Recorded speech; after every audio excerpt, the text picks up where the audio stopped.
वक्त का साया ऐसे चलता जुगनू जैसे जड़ता बुझता। इस जुगनू को पकड़ जो पाए वक्त उसी के संग हो जाए। खुददारी लोगों के लिए टेंशन का सवाल बना हुआ है। भगवान खुददार भी उसी को बनाता है जो उससे लास्ट टाइम तक निभा सके। जो लोग ये सोचते हैं कि खुददार इंसान को आप साजिशों से हरा सकते हैं तो उनकी ये बहुत बड़ी भूल है। अगर खुददारी मिलावटी होती तो हरा भी सकते थे। जो खुददारी भी बिल्कुल लाजवाब है तो साजिशें तो नाकामयाब होनी है। अब आप कितनी भी कोशिशें कर लो, कितने भी षड्यंत्र कर लो, हरा नहीं पाते। कर भी क्या लेगा कोई जिसके साथ ऊपर वाला हो, और ऊपर वाला घटिया इंसान के साथ नहीं रहता। ये बुद्धि में हर फटीचर इंसान को बैठा लेना चाहिए। जो इंसान सच्चे मन से, कर्म से, वचन से अपने कर्म करता है उसे कोई हरा नहीं सकता है। ये जीवन का मूल सिद्धांत है। लेकिन लोग कोशिश से फिर भी करते रहते हैं। क्या करें, कोशिशें तो वो करते ही रहेंगे क्योंकि वो अपनी आदत से बाज नहीं आते। उनको लगता है क्या पता इस बार कुछ हो जाए, क्या पता इस बार कुछ हो जाए। जब इतनी बार कुछ नहीं हुआ, इस बार भी क्या हो जाएगा। नए नए दांवपेच लगाते हैं वो आपको हराने के लिए। हरा सकते नहीं हैं। कृष्ण जी की सेना को अगर दुर्योधन की इतनी बड़ी सेना हरा पाती, छल कपट से भरी हुई अगर चीज जीत पाती तो हर इंसान पापी को ही ना पूछता। आज भी रावण के पुतले क्यों जलाए जाते हैं? राम को ही क्यों पूजा जाता है? ऊपर वाले की गमीनत है कि एक सही इंसान जब जब कमजोर पड़ता है, ऊपर वाला किसी न किसी भेष में आपके करीब आ ही जाता है।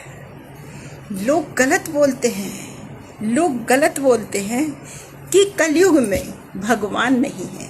अरे दिल सच्चा करके तो देखो, भगवान तो आज भी हमारे दिल में ही है। जब जब आप कमजोर पड़ोगे ना, जब आप कमजोर पड़ोगे, सतयुग जैसा दिमाग रखना, लेकिन सतयुग जैसे कर्म रखना, आज भी भगवान जमीन पर आ जाते हैं।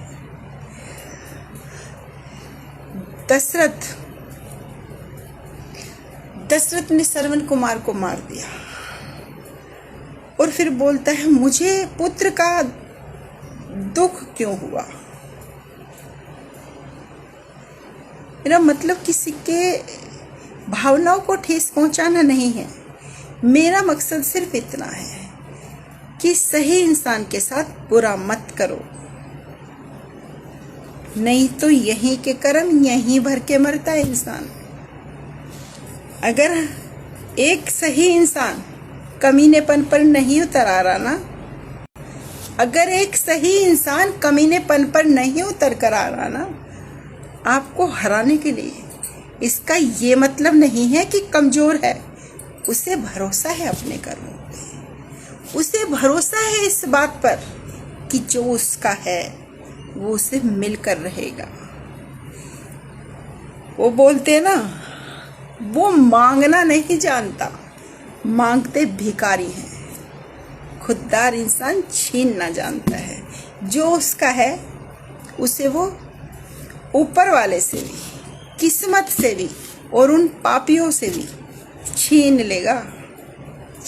लेगा। उसे पता है वो उसका हकदार है, उसे टेंशन नहीं है। जितने भी लोग फटीचर होते हैं सही इंसान को हराने के लिए अपने निचले स्तर पर आते हैं। और उसकी उन निचले स्तर पर उनकी मानसिकता में अपने खेल में इतने बड़े बादशाह होते हैं कि वो चाहते हैं कि सामने वाली पार्टी आए और उनसे लड़ाई करे, कि सामने वाली पार्टी आए और उनसे लड़ाई करे ताकि वो अपने फटीचर वाले लेवल को दिखा सके। लेकिन जो सही है उसे क्या जरूरत है किसी के लेवल तक जाने की? वो अपना स्टैंडर्ड जानता है, वो क्या है, उसे कैसे अपनी जंग जीतनी है, उसे कैसे अपने रास्ते बनाने हैं, उसे कैसे अपने कर्म करना है और कब कैसे उसे अपनी मंजिल को अंजाम देना है।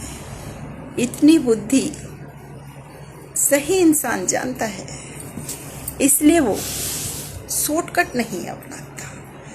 शॉर्टकट के रास्ते जल्दी जरूर मिल जाते हैं लेकिन सफल नहीं होते।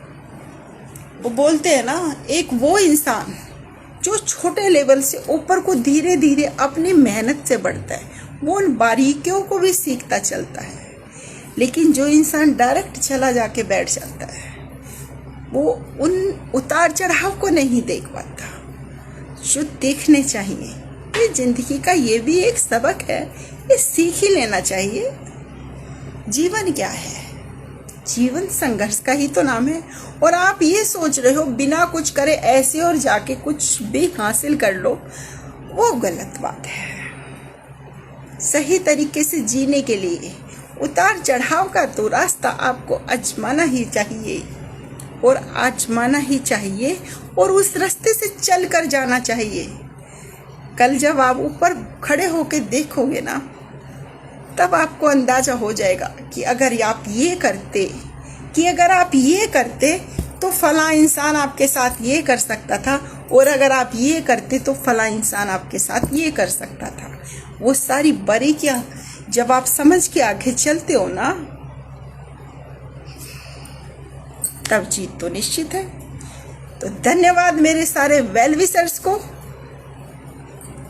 जो मेरे लिए हर टाइम मुझे सपोर्ट करते हैं। और